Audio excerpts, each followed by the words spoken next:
राम जी के जीवन में घटी घटनाओं को पूरा सुनने के लिए आप हमारी वीडियो में एंड तक बने रहें और हमारे चैनल को सब्सक्राइब नहीं किया है तो कृपया आप हमारे चैनल को सब्सक्राइब करें।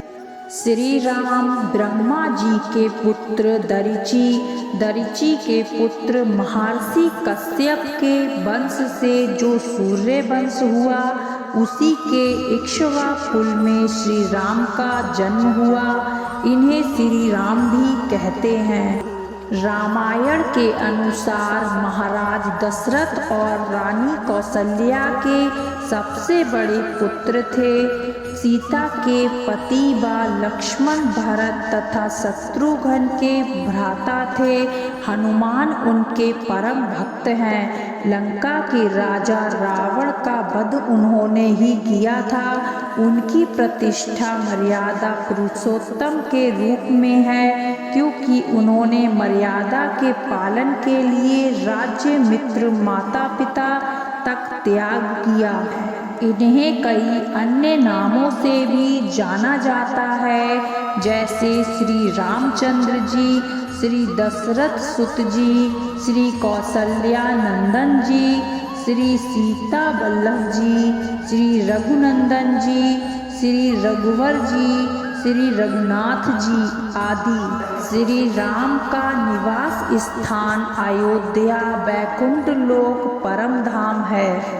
प्रभु श्री राम के पिता का नाम दशरथ, माता देवी कौशल्या तथा भाई बहन भरत, लक्ष्मण, शत्रुघ्न और शांता थी। संतान का नाम इनके कुश और लव था। वाल्मीकि रामायण, रामचरितमानस, विष्णु पुराण, भागवत पुराण आदि इनके शास्त्र थे।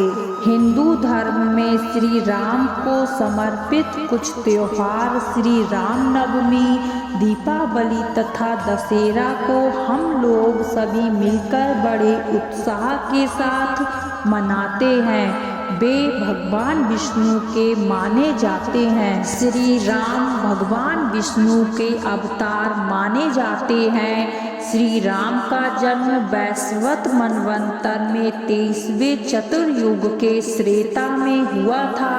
उन्होंने करीब 11,000 वर्ष अयोध्या का शासन किया था। श्री राम विश्वामित्र के साथ यज्ञ की रक्षा के लिए छोटे भाई लक्ष्मण के साथ गए और ताड़का आदि राक्षस मारे। उनके बाद गुरु के साथ राजा जनक के यहाँ उनकी पुत्री सीता के स्वयंवर में पहुंचकर शिव के धनुष को तोड़ा, सीता से विवाह किया। जब उन्होंने अगला राजा बनाया जा रहा था तब उनके पिता के वचन के लिए 14 वर्ष वनवास जाना हुआ, जहाँ पर लक्ष्मण ने शूर्पणखा की नाक कान काट दिए और उनके भाई खरदूषण का राम ने वध कर दिया। माता सीता का अपहरण रावण द्वारा किया गया, जिसकी खोज में जटायु पक्षी जो बात करता था, जिसने रावण का प्रतिकार किया था, पिता के समान अंत्येष्टि संस्कार किया। आगे हनुमान सुग्रीव से मिले। सुग्रीव ने भाई बाली का वध कर सुग्रीव को राजा बनाया। हनुमान ने माता सीता की खोज की। रावण के भाई विभीषण को शरण दी। रावण और इसके 1 लाख से अधिक पुत्र, 1.5 लाख से अधिक पौत्र को कुंभकर्ण, मेघनाथ सहित मार गिराया।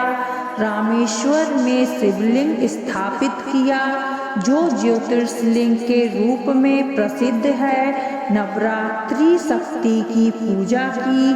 समुद्र पर पुल बनाया और रावण को विभीषण के द्वारा बताए रहस्य से जानकर मार गिराया।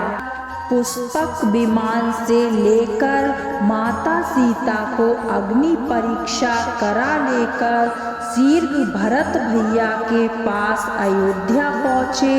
महर्षि वाल्मीकि ने रामायण की रचना की थी। लेखक गोस्वामी तुलसीदास ने भी उनके जीवन पर केंद्रित भक्ति भाव पूर्व संप्रसिद्ध महाकाव्य रामचरितमानस की रचना की थी। इन दोनों के अतिरिक्त अन्य भारतीय भाषाओं में भी रामायण की रचनाएं हुई हैं, जो काफ़ी प्रसिद्ध भी हैं। स्वामी करपात्री ने रामायण मीमांसा में विश्व की समस्त रामायण का लेखा है। ब्राह्मणों के अनुसार राम न्यायप्रिय थे। उन्होंने बहुत अच्छा शासन किया, इसलिए लोग आज भी अच्छे शासन को राम राज्य की उपमा देते हैं। इनके 2 पुत्र थे, लव बाकुस। इन्होंने इनके राज्य अयोध्या और कौशलपुर को संभाला।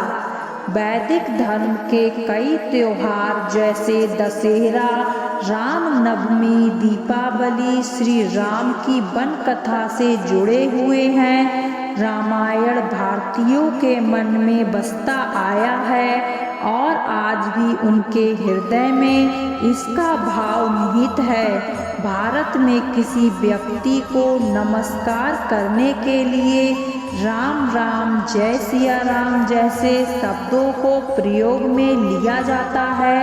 यह भारतीय संस्कृति के आधार हैं। राम और कृष्ण दोनों ही विष्णु का अवतार हैं, अतः ये दोनों एक ही हैं। पुराणों में श्री राम के जन्म के बारे में स्पष्ट प्रमाण मिलते हैं कि श्री राम का जन्म वर्तमान भारत के अयोध्या नामक नगर में हुआ था। अयोध्या जो कि भगवान राम के पूर्वजों की ही राजधानी थी। श्री राम के पूर्वज रघु थे। भगवान राम बचपन से ही शांत स्वभाव के वीर पुरुष थे। उन्होंने मर्यादाओं को हमेशा सर्वोच्च स्थान दिया था। इसी कारण उन्हें मर्यादा पुरुषोत्तम नाम से जाना जाता है। उनका राज्य न्यायप्रिय और खुशहाल माना जाता था। इसलिए भारत में जब भी सुराज अच्छे काम की शुरुआत होती है तो राम राज्य या राम राज्य का उदाहरण दिया जाता है। धर्म के मार्ग पर चलने वाले राम ने अपने तीनों भाइयों के साथ गुरु वशिष्ठ से शिक्षा प्राप्त की।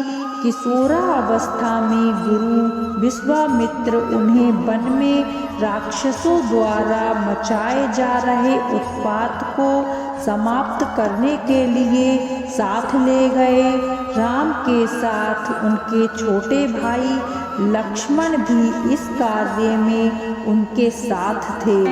ब्रह्म ऋषि विश्वामित्र, जो ब्रह्म ऋषि बनने से पहले राजा विश्वरथ थे, उनकी तपोभूमि बिहार का बक्सर जिला है। ब्रह्म ऋषि विश्वामित्र वेद माता गायत्री के प्रथम उपासक हैं। वेद का महान गायत्री मंत्र सबसे पहले ब्रह्म ऋषि विश्वामित्र के ही श्री मुख से निकला था।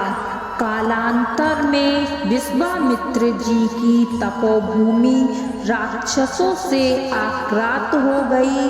ताड़का नामक राक्षसी विश्वामित्र जी की तपोभूमि में निवास करने लगी थी तथा अपने राक्षसी सेना के साथ बक्सर के लोगों को कष्ट दिया करती थी। समय आने पर विश्वामित्र जी के निर्देशन प्रभु श्री राम के द्वारा वहीं पर उसका वध हुआ। राम ने उस समय ताड़का नामक राक्षसी को मारा तथा मारीच को पलायन करने के लिए मजबूर किया। इस दौरान ही गुरु विश्वामित्र उन्हें ले गए। वहाँ के विदेह राजा जनक ने अपनी पुत्री सीता के विवाह के लिए एक स्वयंवर समारोह आयोजित किया, जहाँ भगवान शिव का एक धनुष था, जिसकी प्रत्यंचा चढ़ाने वाले सूरवीर से सीता जी का विवाह किया जाना था। बहुत सारे राजा महाराजा उस समारोह में पधारे थे। जब बहुत से राजा प्रयत्न करने के बाद भी धनुष पर प्रत्यंचा चढ़ाना तो दूर, उसे उठा तक नहीं सके, तब विश्वामित्र जी की आज्ञा पाकर श्री राम ने धनुष उठाकर प्रत्यंचा चढ़ाने का प्रयत्न किया।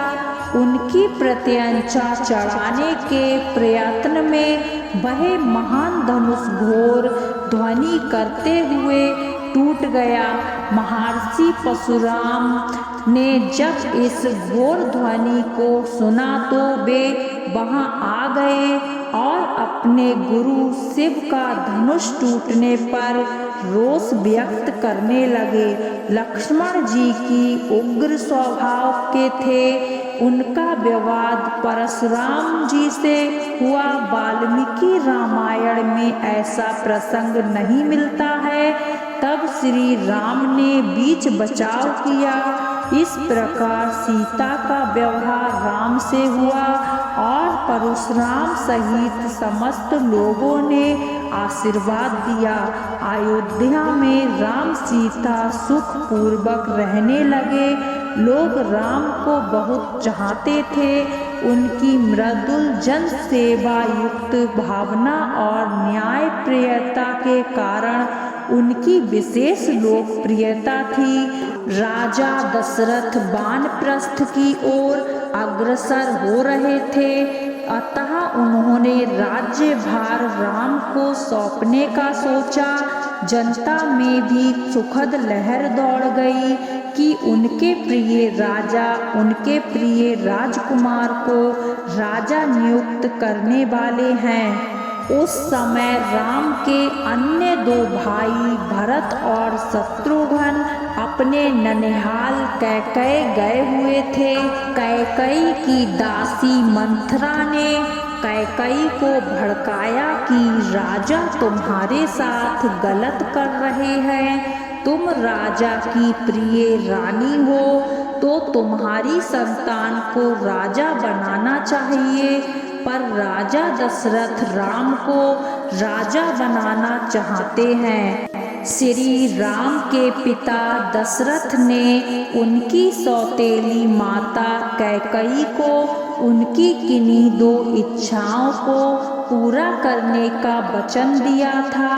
कैकई ने दासी मंथरा के बहकावे में आकर इन वरों के रूप में राजा दशरथ से अपने पुत्र भरत के लिए अयोध्या का राज सिंहासन और राम के लिए 14 वर्ष का वनवास मांगा। पिता के वचन की रक्षा के लिए राम ने खुशी से 14 वर्ष का वनवास स्वीकार किया। पत्नी सीता ने आदर्श पत्नी का उदाहरण देते हुए पति के साथ वन जाना उचित समझा। भाई लक्ष्मण ने भी राम के साथ 14 वर्ष वन में बिताए। भरत ने न्याय के लिए माता का आदेश ठुकराया और बड़े भाई राम के पास वन जाकर उनकी चरण पादुका खड़ाऊं ले आए। फिर इसे ही राजगद्दी पर रखकर राजकाज किया। जब राम वनवासी थे तभी उनकी पत्नी सीता को रावण हरण कर ले गया। जंगल में राम को हनुमान जैसा मित्र और भक्त मिला, जिसने राम के सारे कार्य पूरे कराए। राम ने हनुमान, सुग्रीव आदि वानर जाति के महापुरुषों की सहायता से सीता को ढूंढा। समुद्र में पुल बनाकर लंका पहुँचे तथा रावण के साथ युद्ध किया। उसे मारकर सीता जी को वापस लेकर आए। राम के अयोध्या लौटने पर भरत ने राज्य उनको ही सौंप दिया। राजा दशरथ के 3 रानियां थीं, कौसल्या, सुमित्रा और कैकई। भगवान राम कौसल्या के पुत्र थे। सुमित्रा के 2 पुत्र लक्ष्मण और शत्रुघ्न थे और कैकई के पुत्र भरत थे। राज्य नियमों के अनुसार राजा का ज्येष्ठ पुत्र ही राजा बनने का पात्र होता है। अतः श्री राम का अयोध्या का राजा बनना निश्चित था। कैकई, जिन्होंने 2 बार राजा दशरथ की जान बचाई थी और दशरथ ने उन्हें यह वर दिया था कि वो जीवन के किसी भी पल उनके 2 वर मांग सकती हैं। राम को राजा बनते हुए और भविष्य को देखते हुए कैकई चाहती थी कि उनका पुत्र भरत ही अयोध्या का राजा बने। इसलिए उन्होंने राजा दशरथ द्वारा राम को 14 वर्ष का वनवास दिलाया और अपने पुत्र भरत के लिए अयोध्या का राज्य मांग लिया। वचनों में बंधे राजा दशरथ को बेबस होकर यह स्वीकार करना पड़ा।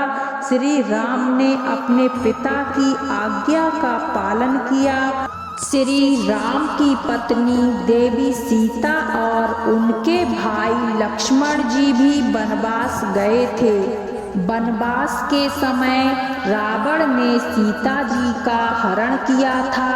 रावण एक राक्षस तथा लंका का राजा था।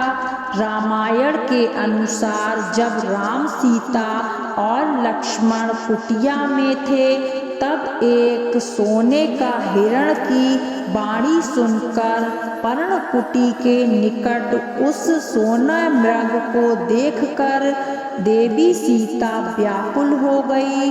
देवी सीता ने जैसे ही उस सुंदर हिरण को पकड़ना चाहा, वह हिरण घनघोर वन की ओर भाग गया।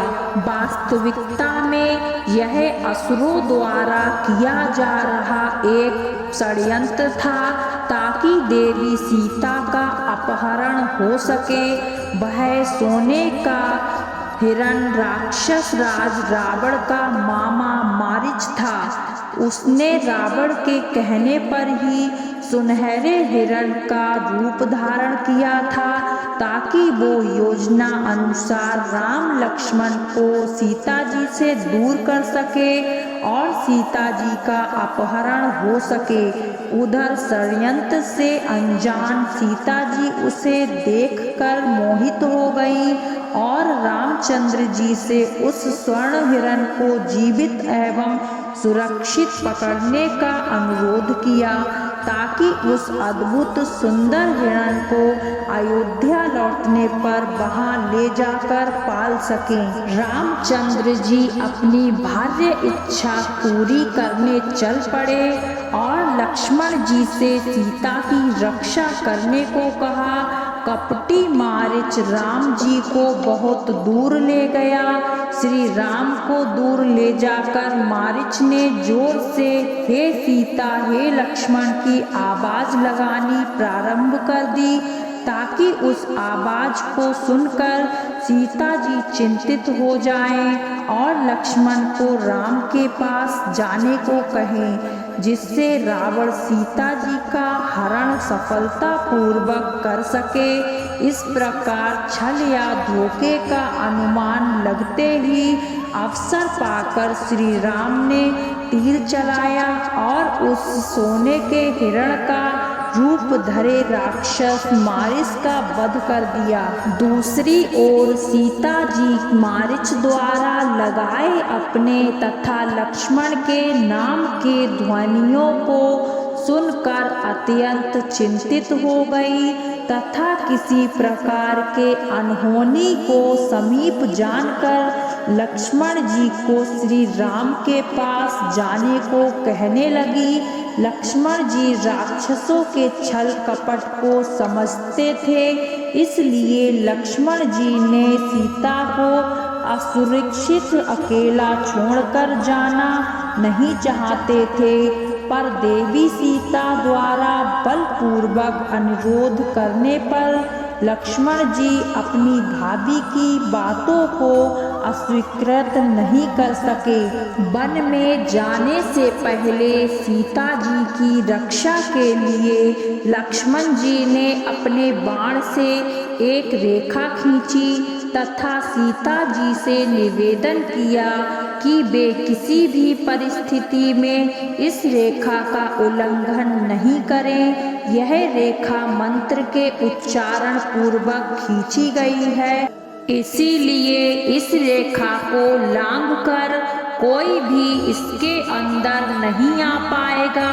लक्ष्मण जी ने देवी सीता की रक्षा के लिए जो अभिमंत्रित रेखा अपने बाण से खींची थी, वह लक्ष्मण रेखा के नाम से प्रसिद्ध है। लक्ष्मण जी के घोर वन में प्रवेश करते ही तथा देवी सीता को अकेला पाकर पहले से षड्यंत्र पूर्वक घात लगाकर बैठे रावण को सीता जी के अपहरण का सुनहरा अवसर प्राप्त हो गया। रावण शीघ्र ही राम लक्ष्मण सीता के निवास स्थान पर पर्णकुटी या कुटिया में, जहाँ परिस्थिति बस देवी सीता इस समय अकेली थी, आ गया। उसने साधु का भेष धारण कर रखा था। पहले तो उसने उस सुरक्षित कुटिया में सीधे घुसने का प्रयास किया, लेकिन लक्ष्मण रेखा खींचे होने के कारण वह कुटिया के अंदर, जहां देवी सीता विद्यमान थी, नहीं घुस सका। तब उसने दूसरा उपाय अपनाया। साधु का भेष तो उसने धारण किया हुआ ही था, सो वह कुटिया बाहरी द्वार पर खड़े होकर भिक्षाम देही का उद्घोष करने लगा। इस बाणी को सुनकर सीता कुटिया के बाहर निकली। लक्ष्मण रेखा के उल्लंघन किए बिना द्वार पर साधु को आया देखकर वो कुटिया के चौखट से ही लक्ष्मण रेखा के भीतर से ही उसे अन्न फल आदि का दान देने लगी। तब धूर्त रावण ने सीता जी को लक्ष्मण रेखा से बाहर लाने के लिए स्वयं के भूखे प्यासे होने की बात बोलकर भोजन की मांग की। पुष्पक विमान में अपहृत होकर जाते समय सीता जी ने अत्यंत उच्च स्वर में श्री राम और लक्ष्मण जी को पुकारा तथा अपनी सुरक्षा की गुहार लगाई। इस ऊंचे ध्वनि को सुनकर जटायु नामक एक विशाल गिद्ध पक्षी, जो मनुष्य के समान स्पष्ट वाणी में बोल सकता था तथा पूर्व काल में राजा दशरथ का परम मित्र था, वन प्रदेश को छोड़कर आकाश मार्ग में उड़कर पहुंचा। जटायु देखता है कि अधर्मी रावण एक सुंदर युवती को अपहरण करके लेकर जा रहा है तथा वह युवती अपनी सुरक्षा की गुहार लगा रही है। यह अन्याय देखकर जटायु रावण को चुनौती देता है तथा उस युवती को छोड़ देने की चेतावनी देता है, लेकिन अहंकारी रावण भला कहाँ मानने वाला था। सो रावण और जटायु में आकाश मार्ग में ही युद्ध छिड़ जाता है। बलशाली रावण अपने अमोघ खंडक से जटायु के दोनों पंख काट देता है, जिससे जटायु निस्सहाय होकर पृथ्वी पर गिर जाता है। रावण पुष्पक विमान में सीता जी को लेकर आगे बढ़ने लगता है। सीता जी ने जब देखा कि उनकी रक्षा के लिए आए विशाल गिद्ध पक्षी जो मानव की भांति बोल सकता था, रावण के खंडक प्रहार से धराशायी हो गया है, तब पुष्पक विमान में आकाश मार्ग अथवा वायु मार्ग से जाते समय सीता जी ने अपने गहनों को उतारकर नीचे धरती पर फेंक दिया। भगवान राम अपने भाई लक्ष्मण के साथ सीता जी की खोज में दर दर भटक रहे थे, तब वे हनुमान और सुग्रीव नामक दो वानरों से मिले। हनुमान राम के सबसे बड़े भक्त बने। रामायण में सीता की खोज में लंका जाने के लिए 48 किलोमीटर लंबे तथा 3 किलोमीटर चौड़े पत्थर के सेतु का निर्माण करने का उल्लेख प्राप्त होता है, जिसको राम सेतु कहते हैं। सीता को पुनः प्राप्त करने के लिए राम ने हनुमान, विभीषण और वानर सेना की सहायता से रावण के सभी बंधु बांधवों और उनके वंशजों को पराजित किया और लौटते समय विभीषण को लंका का राजा बनाकर अच्छे शासक बनने के लिए मार्गदर्शन किया। राम ने रावण को युद्ध में परास्त किया और उसके छोटे भाई विभीषण को लंका का राजा बना दिया। राम, सीता, लक्ष्मण और कुछ वानर जन पुष्पक विमान से अयोध्या की ओर प्रस्थान किए। वहां सबसे मिलने के बाद राम और सीता का अयोध्या में राज्य अभिषेक हुआ। पूरा राज्य कुशल समय व्यतीत करने लगा।